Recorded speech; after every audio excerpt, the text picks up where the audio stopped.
Nerdrotic.com. The Flash is going to reset the DC extended multiverse by moving from the Snyderverse. This is the latest update to come from YouTube's comic book film scoop purveyor, Grace Randolph. She claims, as many suspect, the upcoming film will be Ben Affleck's last go-around as Batman, and Henry Cavill will appear as Superman, but in reused footage seen on a TV. It's clear that the powers that be at Warner Brothers hate the Snyder Cut, hate everything about it. They hate the fandom. They hate the headaches. They think they have a better plan. I suspect Jar Jar's behind this plan. I could be wrong. I mean, they gave the man $500 million, and we haven't heard much from him. So I think he's doing a lot of stuff behind the scenes. A lot of this smells of bad reboot. It just does. And you think, a powerful guy like Jar Jar wants to be somebody like a Kevin Feige. The problem is critical. Kevin Feige is the new Kathleen Kennedy, but at least there was a time where the guy knew what he was doing until he either sold us out or was like this all the way. Not really sure, but Jar Jar is not Kevin Feige. And this is typical Warner Brothers. This goes back to, before the woke era. Warner Brothers has always been this dumb. They always make the wrong decisions. They listen to fans at the wrong time. They have no instincts. How long have they had Superman and Batman? And sure, they've had their hits, but they've had them for decades. As I've told you with Update, she tweeted, The Flash's Batfleck's final appearance, old footage of Cavill used TV. Now, a lot of people were happy about this because there's a lot of people who hate the Snyder Cut, folks. I'm not one of those people. I think this is stupid. I don't think Zack Snyder should be directing a Superman film at all. I think he'd be fine with a Batman film, to be honest with you. But I wouldn't have him direct a Superman film. Keaton working with Black Canary picks Batgirl as new Batman, and this is all going to be going on in the Batgirl movie, I suspect. She added that the new Justice League will be formed. Sasha Calais' Supergirl will replace Cavill's Superman and then fail immediately. And in an unexpected twist to the Tim Burton-verse, Batman is said to be working with Black Canary. Oh, my God. The Black Canary from Birds of Prey. Journey Smollett. Journey, of course, is Jesse Smollett's sister. To recruit Batgirl, Leslie Grace, as his successor, Randolph clarifies that Keaton, Black Canary, Batgirl stuff obviously happens in Batgirl's movie. So what happens is they buy themselves some time, and the Warner brass thinks that, okay, we're going to use Michael Keaton as the nostalgia bait to get people in, and then we're going to dazzle you with our new characters and embark on a new era of the Diversity League. Except this has never worked. How well did it work for Disney Star Wars? Oh, it didn't work for Disney Star Wars. We don't hear anything from these new characters, do we? How many times has it worked in the comics? We always have to go back to Bruce Wayne. Believe me, they've had a desire. They, being the people who have run comics for years, have had a desire to retire characters and pass the mantle on. It just doesn't work. You end up with another derivative character that a group of people will like, and it will sell a comic here and there, but it won't have an extended run. You're not going to see any new comic book characters reach issue 1,000 on anything. But this is astoundingly dumb, but not unexpected at all. Yeah, I think a lot of us would love to fast forward to 2024 just to get this crap over with. But this will be hilarious because Flashpoint has been in production for 6 or 7 years. When it comes out and bombs after the first week, I'll have a good chuckle. I'll have a good gut laugh over that one. How could you say that? People will be losing their jobs. If you want to have an extended career in Hollywood, I would start making your voice heard if you have any taste. Or get your paycheck from this one and just, plan ahead. Make sure you have another job after this. That's on you. Anybody with a brain can tell you that Ezra Miller's Flash ain't going anywhere. Why do you think it's taken so long to get a Flash movie out? And why do you think there are 2 Batmen in a Flash movie? And that's the reason it's not going to succeed as opposed to Spider-Man. Spider-Man was good. They made Toby and Andrew part of the story. More importantly, Spider-Men were in the Spider-Man movie. Flash finally gets a movie, and there's two of them in it. He's a guest star.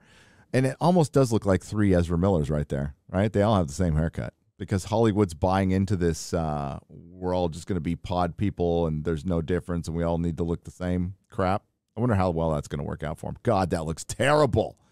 That looks terrible. He's got a look on his face like he's going to choke a pregnant woman. Did you want to fight? Is that the deal? Whoa, bro. Fight? Hey, he did it. I didn't do it.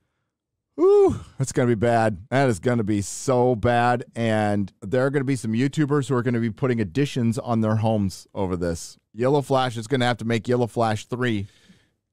There she is. Remember her from Birds of Prey?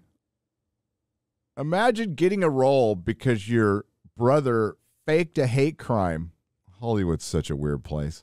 As disappointing as it is for the Restore the Snyderverse crowd, Randolph sees a bright side. Remember, Babs and Dinah have always been very good friends in the comics. I think Leslie Grace and Journey Smollett Bell will have very good chemistry. What the hell makes you say that? What makes you say that? Based on Birds of Prey?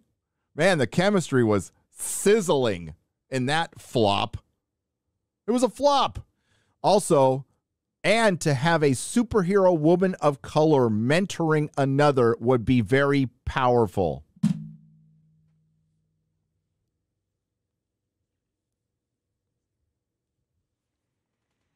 Both characters were race swapped, incidentally. So you had to race swap the characters to have a superhero woman of color mentor another one. Instead of, I don't know, getting some superhero women of color. The message. Not everyone is on board with the pivot from DC Films, and Randolph addressed that without wishing to delve into negativity reacting to studio decisions. It's absolutely no fun. Well, to cover all these upcoming DC movies from a hateful perspective. It's just too draining, is it? I mean, because we're just talking about pretend. I don't find it draining at all. I find it hilarious. Grace, the fans don't make these decisions. The fans are, by showing their dissent, they're telling you what they love, okay? This isn't about just hating this, because Warner Brothers had to go to great lengths to race swap derivative characters. So you're tokenizing a derivative character instead of using Vixen or something, right? And then you do all this crap, and then you should just like it. You're getting the S symbol on somebody's chest. You're getting the bat symbol on somebody's chest. That's all those things are, right? And that, honestly, that's how the board of directors see them. And that's why they will never, ever understand. You think you know, but you just don't know. I'm going to do my best to soldier on. Oh, soldier on, Grace. Go off to the salt mines to cover pop culture. And no, it ain't easy because, well, I mean, it's not easy. It's funny watching, as our former president said, a lot of dumb people with a lot of money make bad decisions. And I think this should serve as inspiration to everyone because this is a great country. This is a fucking great country. We're going through a little bit of a spell right now, right? A little inner squabbling. But this is a country where, I don't know, ex-dope fiend who used to live under a bush in front of a Long John Silver can, start a family, live a decent life. It's also a place where fucking morons can make billions of dollars making shitty content. I mean, honestly, it's great. It's great. God, I miss just bad movies. Just normal bad movies. You soldier on, Grace. Everybody, pour one out for Grace. Soldiering on. Now, I know DC fans. I'm sure Grace does too, okay? Grace has been around long enough to understand DC fans, right? DC fans are more passionate than Marvel fans. You heard me. and this goes long before the movies. We're talking about the comic books. DC fans, they have kind of a legitimate beef, but it's not Marvel's fault. But a lot of the thing, well, DC pretty much came up with everything first. Marvel just went and did it better in a lot of places, and it pisses them off. But DC's mistakes kind of worked in their favor later when they were able to tell more interesting stories and do more interesting things with their characters. No, DC doesn't have the continuity, but Spider-Man doesn't have a Dark Knight Returns. He's got a couple of stories that are close, but he doesn't have a Dark Knight Returns. Marvel doesn't have a Watchmen. That would have been a criticism 7 or 8 years ago. I'm not sure it is now.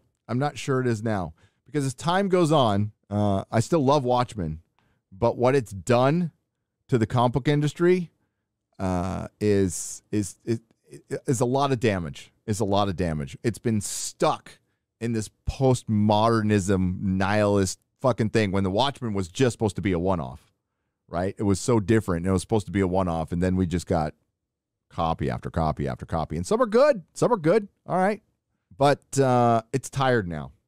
It's about as tired as the bad Superman trope. It's about as tired as race and gender swapping every fucking character and calling it progress. Hopefully someday, if we continue to evolve, people will look back and just go, man, those people were so motherfucking racist.